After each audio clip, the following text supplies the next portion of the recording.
नमस्कार दोस्तों, मैं डॉक्टर ज्ञान चतुर्वेदी हूँ। मैं MBBS MD हूँ और मेडिसिन विभाग का यहाँ पर नोबल हॉस्पिटल में HOD हूँ। और मैं आपसे मुखातिब हूँ इस नोबल हॉस्पिटल की YouTube चैनल के लिए बोलते हुए। मैं आपसे एक बहुत अलग से टॉपिक पर बात करना शुरू करना चाहता हूँ, और वो टॉपिक यूँ है कि आपको बहुत उम्मीदें हैं डॉक्टरों से, आपको बहुत उम्मीदें हैं अस्पताल से, आप बहुत कुछ चाहते हैं हमसे और हम आपको सब देना भी चाहते हैं, पर उसमें बाधा कहाँ आती है। तो हमें बहुत सी चीज़ें आपसे भी उम्मीद करते हैं कि आप वो करेंगे तो आपको ज़्यादा बेहतर ढंग की सेवाएं मिल सकेंगी अस्पताल से, डॉक्टर आपकी बीमारी बहुत अच्छे तरह समझ सकेगा। तो उधर क्या होता है, तो एक पहला टॉपिक जो मैं बोलना चाहूँगा अभी वो है कि अस्पताल जब आप आएँ तो आप से क्या उम्मीदें हैं ताकि आपको अच्छी सेवाएं मिल सकें। तो अस्पताल आप दो काम के लिए आते हैं। एक अस्पताल आप आते हो डॉक्टर से अपनी बीमारी के लिए मिलने के लिए। आप बीमार हैं, आप मुझे दिखाना चाहते हैं, आप ज्ञान चतुर्वेदी के OPD के बाहर बैठे हुए हैं, तो हम आपसे क्या क्या चीज़ें चाहेंगे ताकि हम आपकी डायग्नोसिस ठीक कर सकें। देखिए, आप मुझसे क्या चाहेंगे, सर मेरी बीमारी क्या है ये मुझे पता चल जाए, उसकी जो जांचें एप्रोप्रिएट, फालतू की जांचें ना हो, जांचें हैं एप्रोप्रिएट मिल जाए, एप्रोप्रिएट ट्रीटमेंट मिल जाए। इसके लिए आप ज्ञान चतुर्वेदी आपसे क्या चाहेंगे, दो तीन चीज़ें डॉक्टर ज्ञान चतुर्वेदी आपसे चाहेंगे एज ए पेशेंट जब आप मेरे पास आएंगे। तो देखिए, आप जब आके बाहर बैठे हुए हैं और मेरे लिए प्रतीक्षा कर रहे हैं, अगर आपकी समस्या ऐसी नहीं है कि आप तुरंत कि आपको एक मेडिकल सहायता की आवश्यकता है, थोड़ा वेट करें। आपसे पहले दूसरे मरीज भी होंगे, जो आपका नंबर है उसमें बेचैन ना हो। हर मरीज को उतना ही समय चाहिए जैसा आप अपने लिए चाहते हैं। आप बेचैन होने लगते हैं कि बार अंदर डॉक्टर बैठा हुआ है, पता नहीं मरीज को क्या चल रहा है, इस मरीज में इतना समय क्यों लगा रहा है। हर मरीज की अपनी आवश्यकता है, कोई 2 मिनट में निपट जाता है, किसी को बहुत सारी चीज़ें सुनना पड़ती हैं। तो थोड़ा सा धैर्य रखिए। नंबर 1, बाहर होके बेचैन होके बार बार झाँके नहीं, बार बार जो मेरा अटेंडेंट है उसको परेशान ना करें। आपको हम बिना नंबर के, बिना उसके गलत देखेंगे ही नहीं कि आपके पहले हम किसी और को देख लें, एक चीज़। दूसरा, आप जब आप मानते हो तो ये मान के चलें डॉक्टर के पास पहुँचें जब, तो ये ना माने कि डॉक्टर के पास पूरे दुनिया भर का समय है आपकी बातें सुनने और समझने के लिए। आपको उसके समय की उतनी ही कदर करनी पड़ेगी जैसे आपके समय की डॉक्टर कदर कर रहा है। तो आप जरा तैयारी से आइए अपनी बीमारी के बारे में बताने के लिए। आपको कब से है, आपको कितने दिन से वो बीमारी है, आपको एसोसिएटेड जो चीज़ें, एक जिसे हम कहते हैं क्रोनोलॉजिकल ऑर्डर में अपनी बात बताने की क्षमता आपकी। आप ना बताएं तो आपके साथ वाले 4 लोगों की भीड़ लेके मत आइए। वो आपके बारे में जो जानता हो बस वो आए और आप आ जाए। भीड़ केवल कन्फ्यूजन पैदा करती है। तो आप आ जाएं, आपका एक आदमी जो आपकी बीमारी के बारे में बता सके। आपका एक दोस्त है जो कभी आपके साथ आपको देखता ही नहीं, जानता ही नहीं, वो भी खड़ा हो गया, वो 4 बातें और पूछता है, वो भटकाता है डॉक्टर को। तो डॉक्टर जो प्रश्न पूछे, बल्कि मैं तो कहूँगा कि आपकी अगर बीमारी लंबे समय से है तो अगर एक कागज़ पर आप अपनी पूरी बातें लिख के ले आएँ कि मुझे पहले ये हुआ था, फिर ये हुआ, फिर ये हुआ। अगर आप कुछ ठीक से वो लिख सकते हैं कि मेरी ये जांचें हुई थी, वो सारा लिख के लाए। वो डॉक्टर सामने अगर कागज़ रखते हैं वो कि सर मेरी समस्या ये है, आप पूछ लीजिए आपको जो पूछ रहे हैं, तो मैं समझता हूँ कि बहुत फ़र्क पड़ जाएगा आपकी बीमारी का पता करने में। तो आप अगर एक कागज़ पर अपनी तकलीफ़ें लिख के लाएंगे, अगर आप बहुत लंबी बीमारी, अगर 5 दिन से गला ख़राब है वगैरह है तो अलग बात हो गई, पर आप एक लंबी बीमारी के बारे में जो सालों से है, आप परेशान हैं, 4 जगह दिखा चुके हैं, तो आप इस तैयारी से आइए कि लिख के लाइए तो बहुत बेहतर है। नंबर तीसरी चीज़ मैं चाहूँगा कि अगर आपका पुराना कोई मेडिकल रिकॉर्ड है, आम तौर पे हम जब मरीज से पूछते हैं कि अच्छा पुराना वो दिखाइए, आप बताते मेरा इसमें एम्स में भी इलाज हुआ है, मेरा फलानी जगह में भर्ती हुआ था, मेरे पास फलाने, तो आप कहते हैं अरे साहब वो तो घर पे ही छूट गया, वो तो हम लाए नहीं। हम अपना तक पर्चा मंगाते हैं आपसे कि अच्छा हमने पहले आपको देखा है, तो आप बोलते हैं पहले आपने देखा है, 1 साल पहले ही देखा है, पर आपके पास वो रिकॉर्ड होता नहीं है। तो वो रिकॉर्ड आप लेके अगर हमेशा किसी डॉक्टर, मेरे पास ही नहीं, किसी डॉक्टर के पास जाते हैं, आप अपना रेलेवेंट मेडिकल रिकॉर्ड लेके जाएं।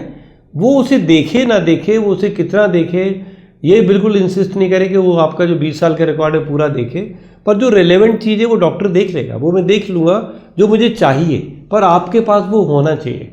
तो आप ये 2 चीज़ें बहुत ज़रूरी हैं कि आप ये करके आएँ डॉक्टर से, मेरे पास आएँ।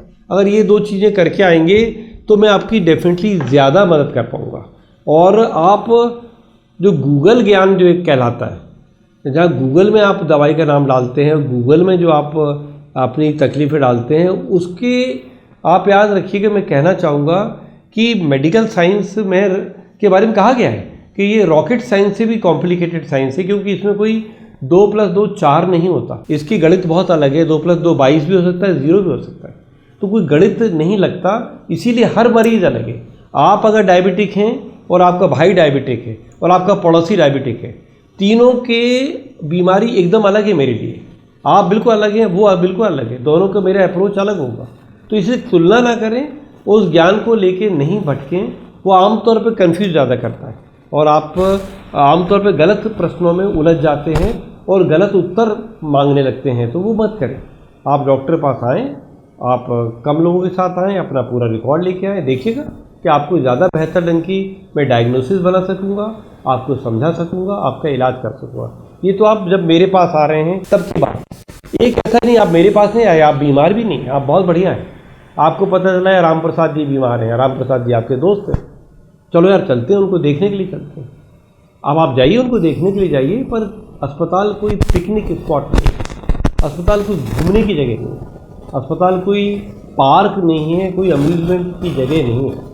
अस्पताल आप आए हैं राम प्रसाद जी के लिए सोशल विजिट करने के लिए, पूछने के लिए कि कोई और हेल्प हो तो मैं आपको देख सकूं, उतना ही बस। और आपकी अगर बहुत चिंताएँ हैं तो आप उनकी बीमारी के बारे में पता करना है। तो आमतौर पर होगा ये कि आप इसको एक उत्सव जैसा मना लेते हैं कि आज शाम को फ्री है, चलो अपन घूमने चलते। घूमने जाने की जगह नहीं है अस्पताल, कतई कई तरह से नहीं है। यहाँ पर आपको खुद को क्रॉस इन्फेक्शन होने का डर है, आप क्रॉस इन्फेक्शन दूसरों को पहुँचा सकते हैं और आप कई तरह की न्यूसेंस पैदा कर सकते हैं हॉस्पिटल में गलत समय पहुँचकर, गलत बातें करके। आप तो ज़रा ध्यान रखिए, जब आप मरीज़ को देखने जाते हैं तब हम डॉक्टर आपसे क्या उम्मीद करते हैं। हॉस्पिटल में visiting hours fix, visiting hours इस तरह फिक्स हैं कि उस समय हमारे हॉस्पिटल के ज़्यादातर काम हो जाते हैं और वार्ड हल्के हैं और उस समय आप आके अपना मरीज़ देख सकते हैं। पर होता ये है कि आप कभी भी जब आप फ्री हुए तब आप यार दोस्तों के साथ वहाँ पहुँच गए और चाहते हैं कि हॉस्पिटल में जिस समय डॉक्टर का राउंड हो रहा है, जिस समय दवाई बांटी जा रही हैं, जिस समय मरीज़ को किसी को ओटी वगैरह ले जाने के लिए हलचल मची हुई है, आप जाके खड़े हो जाते हैं। और वो एक बड़ा व्यवधान है डॉक्टरों के काम में, नर्सों के काम में और अस्पताल के काम में। तो आप विजिटिंग आवर्स में ही हॉस्पिटल में आएँ, नंबर 1। नंबर 2, आप वहाँ जाएँ तो बस उतने समय के लिए जाएँ जितने समय के लिए आप मरीज़ को पूछ लें तुम कैसे हो, क्या हो। इसके बाद आप कृपया चले जाएँ, वहाँ पर रुके नहीं, वहाँ महफिल सजा के नहीं बैठ जाए। वहीं चाय चल रही हैं, गप्पें चल रही हैं, हाँ ही चल रही है। मरीज़ को तो आपने छोड़ दिया, 2 दोस्त आए आपस में बात कर रहे हैं और मरीज़ वहाँ पर बेचारे के सिर दर्द हो रहा है, सब हो रहा है, आप उसकी परवाह ही नहीं। ऐसा बहुत होता है, बहुत होता है। तो आप थोड़ा सा वहाँ महफिल ना सजाएं, बैठें, सिंसियरली बैठें। फिर तीसरी चीज़, आप अगर उस मरीज को डॉक्टर ने सारी चीज़ें बताई होंगी या उनके अटेंडेंट को सारी चीज़ें बताई होंगी, आप ये कोशिश ना करें कि अच्छा तुमको तो बताया है पर अभी मैं भी पूछ के आता हूँ डॉक्टर से, और फिर आप डॉक्टर को ढूंढते फिरें, वहाँ पहुँचें और कहें साहब वो 10 नंबर बेड का क्या हाल है, और आप अपनी ज़्यादा आत्मीयता दिखाने की कोशिश करें। इससे आत्मीयता नहीं दिखती, इससे परेशानी हॉस्पिटल में पैदा होती है। मैंने आपके मरीज़ के साथ वालों को बता दिया है, वो आपको बता देंगे कि आपके मरीज़ की स्थिति क्या है, मरीज़ में क्या गड़बड़ है। वहाँ करिए। इससे आप केवल डॉक्टर जो इसी काम के लिए नहीं बैठा, आप ही के मरीज़ के लिए तो नहीं बैठा, वो और 4 मरीजों को देख रहा है, उसे और 10 काम है। आप बार बार पहुँच के उसको ओपीडी में कहें कि साहब आईसीयू में 5 नंबर बेड के लिए, मैं ज़रा देर से आया, मैं ज़रा उसका चाचा हूँ, अभी आया हूँ, मुझे बता दी। तो आप चाचा जी आप आए हो, आप भैया साथ में जो और लोग हैं उनसे पूछ लो ना, उनसे पूछ लीजिए कि डॉक्टर ने क्या बताया। और उसमें कोई नई चीज़ ऐसी लगती है आपको कि हाँ ऐसा मुझे पूछना है, तो एक अलग बात है, पर ऐसा आमतौर पर होगा नहीं। ऐसा कब होगा? होता ये है कि आप केवल अपनी आत्मीयता का फालतू जाहिर करने के लिए इसमें अपना समय वेस्ट करते हैं और हॉस्पिटल का एटमॉस्फेयर गड़बड़ करते हैं। तो वो मत करें, इससे मरीज को कोई सहायता नहीं मिलती। फिर आप जब मिलने जाते हैं, बच्चों को लेके सब साथ में जाए। आप बच्चों को भी उठा के ले आए, बल्कि गोदी के बच्चे ले आते हैं लोग। बच्चे आके बच्चों के लिए खेलने का स्थान है हॉस्पिटल, वो थोड़े अस्पताल समझते हैं। वो वहाँ वार्ड में खेलने लगते हैं, वो सामान छूने लगते हैं, वो बीपी इंस्ट्रूमेंट गिरा दें, वो सब मैंने देखा बच्चे बेड पैन उठा के घूम रहे हैं। अब वो बच्चों को इन्फेक्शन होगा, वो गंदगी फैलेगी, वो हल्ला मचेगा, वो पूरा डिसिप्लिन हॉस्पिटल ख़राब होगा क्योंकि आप बच्चों को लेके आ गए। तो आप बच्चों को कृपया बिल्कुल लेके नहीं आए, बच्चे साथ में नहीं आने चाहिए आपके। फिर आके आप हॉस्पिटल के सामान को छेड़छाड़ ना करें। आपको एक इंस्ट्रूमेंट दिखता है, पहचान भी नहीं पाते, आप ज़रा उसके आसपास कुछ करके देखने लगते हैं, ऐसा बहुत लोग करते हैं। आप हॉस्पिटल के रिकॉर्ड को उठाते हैं, आप हॉस्पिटल का ईसीजी खोल के देखते हैं उस मरीज का, आप उसका एक्सरे वो देखने लगते हैं जैसे आपको एक्सरे का ज्ञान है। और ऐसे में कोई रिकॉर्ड इधर उधर हो गया तो बाद में जब वास्तव में उसकी ज़रूरत पड़ेगी वो रिकॉर्ड कहीं मिल नहीं रहा, क्योंकि आप तो आके उसको यहाँ वहाँ मिसप्लेस कर चुके हैं। तो हॉस्पिटल के रिकॉर्ड से छेड़छाड़ ना करें, आएँ आराम से मरीज़ देखें, मरीज़ से मिल जाएं, मरीज़ के अटेंडेंट से उसके बारे में पूछ लें, कोई उसकी और सहायता है, खान पान पहुँचाना है, फल पहुँचाना है, वो करें। आप वहाँ महफिल ना सजाएं। ये 2-3 चीज़ें हैं जो मुझे आपसे कहनी थी कि जब आप हॉस्पिटल आते हैं तो डॉक्टर से खुद मिलने जाएं तो ऐसा, और अगर किसी मरीज़ को देखने जाएं तो ये डिसिप्लिन अगर आप करेंगे तो हमारा हॉस्पिटल, मैं नोबल हॉस्पिटल की ही बात कर रहा हूँ, भी ऐसे कोई भी हॉस्पिटल से अगर आप इस डिसिप्लिन के साथ उस हॉस्पिटल में घुसेंगे तो आपके मरीज़ को और आपको भी एक मरीज़ के तौर पर बेहतर सेवाएं मिलेंगी और बेहतर डायग्नोसिस मिलेगी। ये बहुत ज़रूरी है। अगर आपको ये सब मेरा कहना पसंद आया हो और आपको लगता है औरों को भी ये आपको बताया जाना चाहिए तो आप इसको शेयर करें और इस चैनल को सब्सक्राइब करें। धन्यवाद।